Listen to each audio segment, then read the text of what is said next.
गांधी परिवार के गढ़, या ये कहा जाए कि राजनीति में उनका असली घर रायबरेली और अमेठी, ये दोनों संसदीय सीटों का आखिर क्या होगा। राहुल गांधी के अमेठी से हारने के बाद वो वायनाड से सांसद बन गए। वायनाड में उन्होंने नामांकन भी करा दिया है, लेकिन अमेठी का क्या होगा कुछ नहीं पता चल रहा है। रायबरेली से सोनिया गांधी जा चुकी हैं, वो राज्यसभा जा चुकी हैं, लेकिन क्या रायबरेली और अमेठी दोनों से गांधी परिवार होगा या नहीं होगा, ये सवाल वहां की जनता के मन में है, क्योंकि एक आदत सी पड़ गई थी वहां पे गांधी परिवार की। अब उसमें कुछ ऐसे लोग हैं जो गांधी परिवार को सबक भी सिखाना चाहते हैं। भारतीय जनता पार्टी और उसके जो समर्थक हैं वो इस बार ये मानकर चल रहे थे कि रायबरेली में भी पूरा जोर लगाया जाएगा अगर सोनिया गांधी आती हैं। सोनिया गांधी खैर नहीं आई। नमस्कार, मैं हूं राजकिशोर।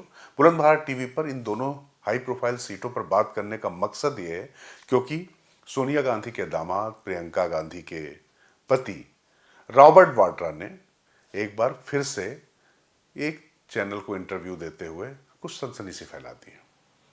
उन्होंने कहा कि जनता चाहती है कि जो उनके ऊपर आरोप लगते हैं उसका जवाब देने के लिए वो संसद पहुंचे, और इसके लिए उन्होंने रायबरेली और अमेठी की तरफ इशारा किया। हालांकि साथ में उन्होंने ये भी जोड़ दिया कि प्रियंका गांधी का अभी वक्त है, तो पहले प्रियंका जाएंगी, उसके बाद जब वो कहेंगी तो मैं जाऊंगा। लेकिन उनकी राजनीतिक महत्वाकांक्षा किसी से छिपी नहीं हुई है, समय समय पर उभर उभर कर आती रहती। वो अलग बात है कि गांधी परिवार उस पर पानी डालता रहता है, उनको शांत करता रहता है। लेकिन जब रॉबर्ट वाड्रा ये बात कह रहे हैं ऐसे समय में, तो एक प्रश्न और उठ रहा है, क्या उत्तर प्रदेश से गांधी परिवार से कोई क्या रिप्रेजेंट ही नहीं करेगा। प्रियंका गांधी को यूपी की जिम्मेदारी दी गई थी विधानसभा चुनाव के समय, और जिस तरीके से उन्होंने जो है स्त्री शक्ति की बात करती, लड़की है लड़ सकती है का नारा देकर पूरा कैंपेन बढ़ाया था। हालांकि वो ठीक वैसे ही टाइफिस रहा जैसे यूपी को ये साथ पसंद है, दो लड़कों का साथ पसंद नहीं आया था।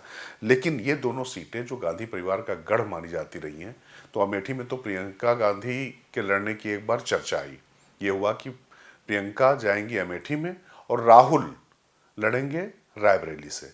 लेकिन राहुल गांधी ने उस पर रायबरेली जाने से मना कर दिया। उन्होंने कहा कि अगर जाएंगे तो वो अमेठी से ही जाएंगे और रायबरेली से प्रियंका ही लड़ें। लेकिन अभी स्थिति यह है कि पार्टी के जो रणनीतिकार हैं और उनके जो सलाहकार हैं वो ही नहीं तय कर पा रहे हैं कि आखिर इन सीटों से लड़ना चाहिए कि नहीं लड़ना चाहिए, और थोड़ा सा जानबूझ के कंफ्यूजन भी बनाया हुआ है क्योंकि भारतीय जनता पार्टी ने अभी अपने पत्ते खोले नहीं है।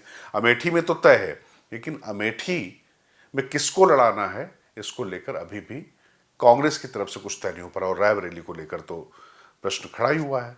तो अगर माना जाए, सूत्रों की बात मानी जाए, तो प्रियंका गांधी के रायबरेली से चुनाव लड़ने का स्टेज बिल्कुल सेट है। लेकिन सवाल है अमेठी का। तो राहुल और प्रियंका दोनों पैकेज में वहां लड़ें, इस बात को समझाने वाले उनके सहयोगी समाजवादी पार्टी के अखिलेश यादव या उनकी तरफ से इस तरीके की बातें की जा रही, उनका स्वार्थ कहें या उनकी जो रणनीतिक सूझबूझ कहें या समझ कहें, वो ये है कि अगर ये दो हैवी वेट आएंगे तो आसपास की सीटों पे भी फर्क पड़ेगा और चुनाव में कुछ गर्मी आएगी, सरगर्मी आएगी। लेकिन कांग्रेस की स्थिति यह है कि जिस तरीके से लोग छोड़ छोड़ के उनको जा रहे हैं, वो अपने गढ़ में ही कहीं उनको पस्त ना होना पड़े, क्योंकि राहुल गांधी को माफ कीजिएगा, स्मृति ईरानी धूल चटाई चुकी हैं अमेठी में पिछले लोकसभा चुनाव में। तो अब ऐसी स्थिति में प्रियंका गांधी जाते ही अगर उनका शगुन खराब हो जाए, इस तरीके की भी चिंता है। और भारतीय जनता पार्टी भी इंतजार कर रही कौन लड़ने आ रहा है। जब कैंडिडेट लड़ने आएगा उसके हिसाब से वो अपनी रणनीति बनाएंगे, क्योंकि मनोज पांडे आपको पता है समाजवादी पार्टी के जो मुख्य सचेतक होते थे विधानसभा में, और उनका कुछ विधानसभा क्षेत्रों में वहां ठीक ठाक अपना वोट बैंक माना जाता है। ऐसी स्थिति में गांधी परिवार के लिए थोड़ी चुनौती बढ़ती तो जरूर दिखाई पड़ती है। हालांकि जीतेगा कौन हारेगा कौन पता नहीं, लेकिन चुनाव से पहले जिस तरीके से कांग्रेस अपनी इन दो सीटों पर भी पसोपेश में है, वो उसकी चिंता तो जरूर दर्शाता है और पूरे देश में मैसेज खराब जा रहा है। लेकिन अगर प्रियंका गांधी रायबरेली से ताल ठोके तो आप आश्चर्य मत करिएगा। नमस्कार, मैं राजकिशोर, बुलंद भारत टीवी से। ताकत आपकी।